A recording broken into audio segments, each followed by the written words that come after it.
Jadi, Assalamualaikum warahmatullahi wabarakatuh.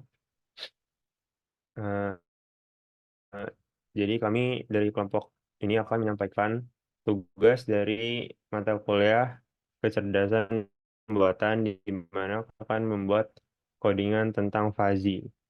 Jadi sebelumnya izin memperkenalkan diri. Nama saya Rega Fulane Baho dengan NPM 221506106 Saya Trina Vita dengan PM 2215061079. Dan saya Mediana dengan NPM 2215061063. Nah, jadi langsung saja kita masuk ke materi.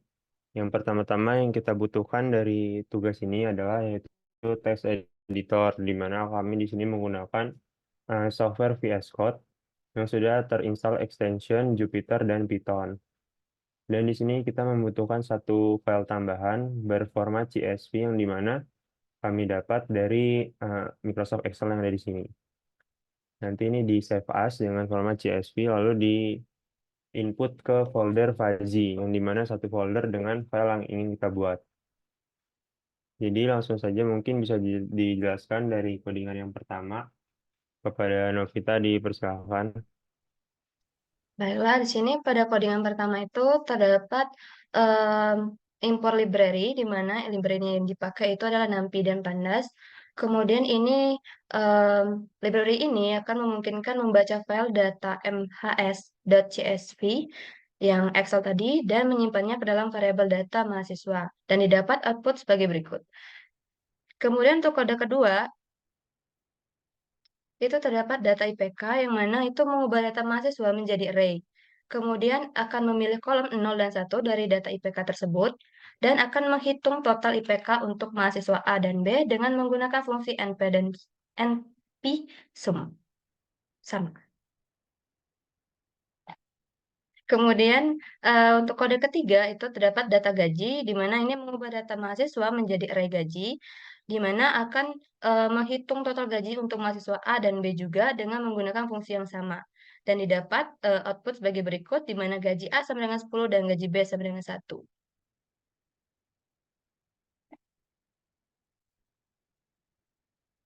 Kemudian di sini adalah kode yang keempat, di mana ini merupakan kode semesta pembicaraan yang dimana NP Arrange ini nanti akan membuat grafik dengan range yang tertera pada kode tersebut.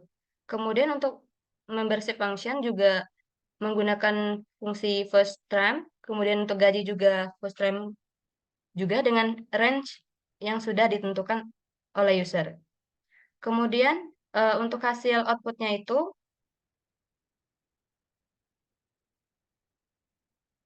dapat dilihat seperti gambar ini.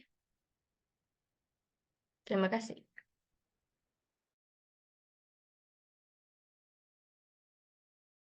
Baik, mungkin selanjutnya bisa dilanjutkan oleh Mediana, dipersilakan. Baik, berikutnya jadi di sini terdapat kode untuk mendefinisikan fungsi keanggotaan IPK dan juga gaji. Di mana kemudian ini akan dihitung derajat keanggotaan IPK untuk mahasiswa A dan B. Begitu juga untuk derajat keanggotaan gaji untuk mahasiswa A dan B. Nah, nanti itu dia akan di-print dengan output seperti yang di bawah ini. Nah, kemudian codingan yang berikutnya itu terdapat menghitung nilai kelayakan mahasiswa A dengan aturan keanggotaan 7, 8, 11, dan juga 12. Di mana kemudian nilai kelayakan ini digabungkan dengan nilai kelayakan rendah dari aturan 7, 8, dan 12. Di mana outputnya itu nanti di print nilai kelayakan mahasiswa A, nilai kelayakan rendah, dan juga nilai kelayakan tingginya. Nah, berikutnya terdapat codingan untuk menyesuaikan nilai kelayakan mahasiswa A dengan nilai rendah dan tinggi. Kemudian sebelum itu diinisialisasikan dulu titik awal untuk garis arsiran dengan fungsi np.zeros underscore light. Kemudian terdapat visualisasi grafiknya, di mana outputnya nanti dia akan menunjukkan grafik. Dan kemudian terdapat area-area juga yang nanti akan ditampilkan. Kemudian next.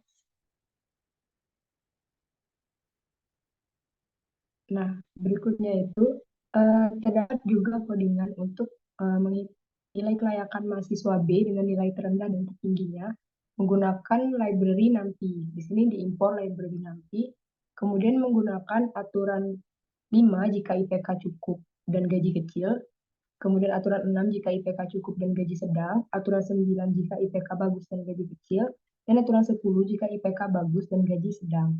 Kemudian nilai kelayakan tinggi mahasiswa B dan juga nilai kelayakan mahasiswa B-nya dihitung dan ditampilkan. Nah, itu saja. Terima kasih.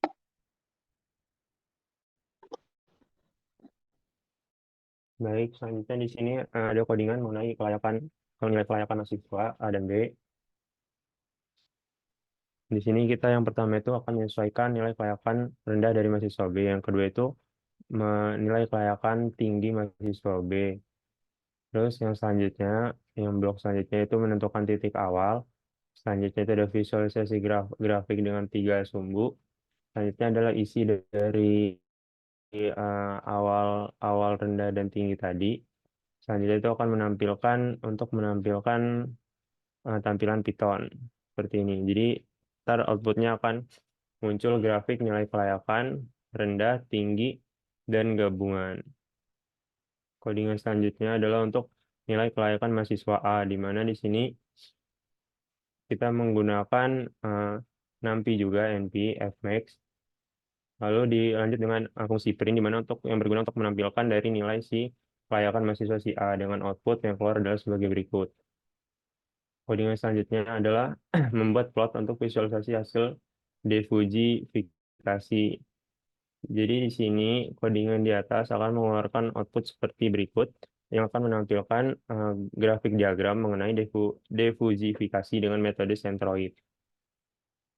Nah, codingan selanjutnya itu adalah jika yang atas tadi tentang nilai kelayakan mahasiswa A, maka selanjutnya itu adalah nilai kelayakan mahasiswa B, di mana di sini menggunakan library NP juga atau NumPy. Selanjutnya adalah perhitungannya, lalu dilanjut dengan fungsi print, di mana yang akan menampilkan dari nilai kelayakan mahasiswa B, maka akan menghasilkan output sebagai berikut. Selanjutnya adalah codingan selanjutnya itu adalah membuat sebuah diagram juga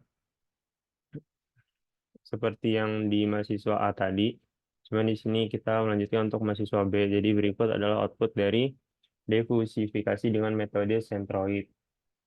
Mungkin cukup untuk codingannya. Selanjutnya, tugas selanjutnya itu adalah untuk menguploadnya ke GitHub.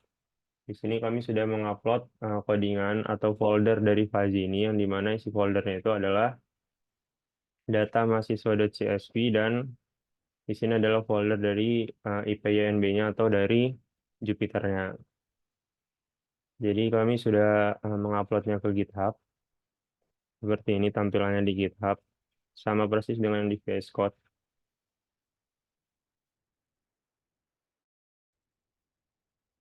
Oke, mungkin sekian penjelasan dari kelompok kami. Terima kasih sudah mendengarkan. Maaf jika ada salah-salah kata. Saya akhiri. Assalamualaikum warahmatullahi wabarakatuh. Nah, ini